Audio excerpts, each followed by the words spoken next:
Today's topic is business and characteristics of business activities. Now let us discuss what is business.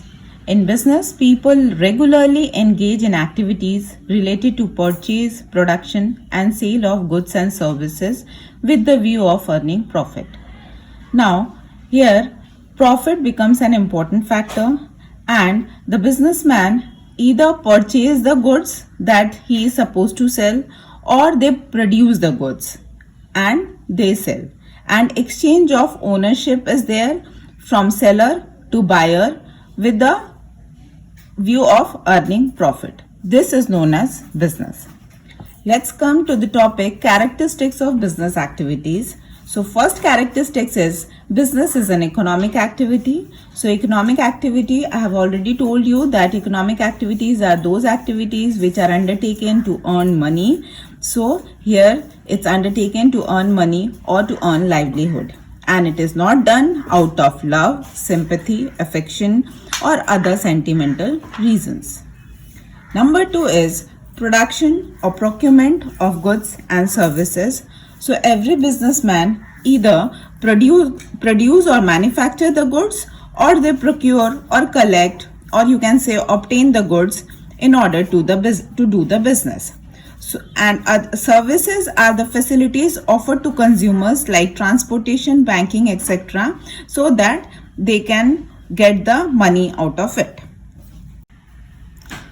Third point is sale or exchange of goods and services. So exchange of goods and services for value becomes very important. From seller, the goods goes to buyers. Title of ownership changes. And if goods produced for personal consumptions, it is not known as business because here exchange of goods and services for some value becomes important. Let's take an example. If the food cooked at home for personal consumption, then it is not called as business. But if the food cooked in a restaurant, then it will be considered as a business. So exchange of goods and services becomes important in business.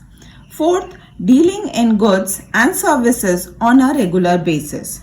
So one single transaction of sale does not constitute a business. So one has to do, if one is engaged in a business, one has to do it on a regular basis. Let's take an example. Now this is example 1. So in this case X sold his second-hand mobile in a shop once.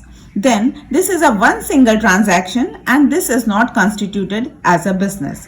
But let's take another example, example 2, where Y is selling regularly old or new mobile phones from his shop or residence. Then this will be considered as a business. So goods and services have to be dealt on a regular basis. Fifth point is profit earning. So the main purpose of a business is profit earning. No business can survive without earning profit. If the business is not getting profit, sooner or later the business is going to be closed.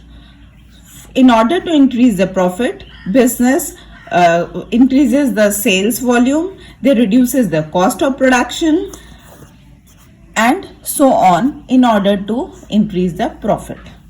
Now sixth point is uncertainty of return. That means one is not certain or one is having lack of knowledge that how much profit will be earned in a given time period.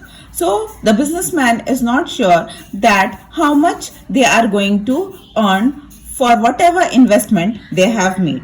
So it is possible that they can earn even more or they can earn even less or there will be no profit at all. So apart from that, there is also a possibility of losses in spite putting the best efforts. Now seventh and the last point for the characteristics of business is element of risk. So risk is again uncertainty of return. Risk can be considered as a loss or unfavorable situations or unfavorable condition, undesirable conditions. Now factors of risk can be change in consumer taste, change in fashion, change in method of production, increase in competition, strikes, fire, theft, natural calamities, etc. Now, change in consumer taste means that the consumer preferences has been changed. The fashion in the market has been changed. So people are not preferring the old product which is already in the stock. So this can be considered as one of the risk factors. Change in the method of production. Suppose the way previously the goods were produced, people were liking it, and now the way it has been produced, people are not preferring it. Now if the competitors has increased in the market, then there will be risk for the shop or for the business.